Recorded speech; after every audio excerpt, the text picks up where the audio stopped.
كفانا 60 عاما من الذل والقهر والاستعباد. معلش اسمحوا لي في استخدام الالفاظ العاميه.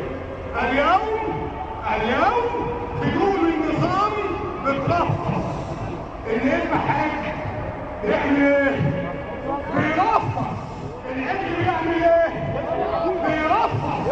فما تستغربش لما الفنون النظام البلد اخترع ازمه اسمها ازمه اليمين عشان نرجع نقول ولا يوم من الايام لا يشتروا مقطورات السولر بسعر زياده 10,000 جنيه ويرموها في الصحراء او في الميه عشان تبقى فيها اسم سولر، ويجي هم يقول لك مش كان لما يبقى قاعد احسن؟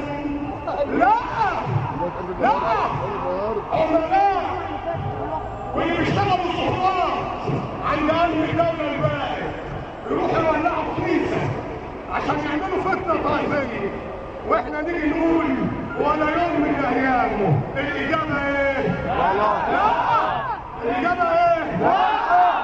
هذا البلد غني، هذا البلد مبارك، مش مبارك قرأت كلمة مبارك.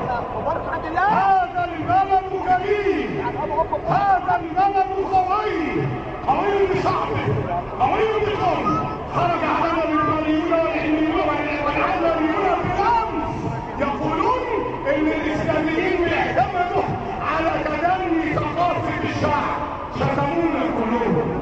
مش هقول لهم سامحكم الله، هقول لهم حسبنا الله ونعم الوكيل. حسبنا الله ونعم الوكيل. حسبنا الله ونعم الوكيل. حسبنا الله ونعم الوكيل. حسبنا الله ونعم الوكيل.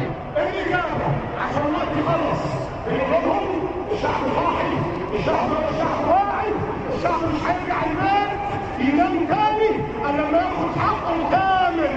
واحنا بنعلنها الفضائيات والجرايد والطبالين والشهداء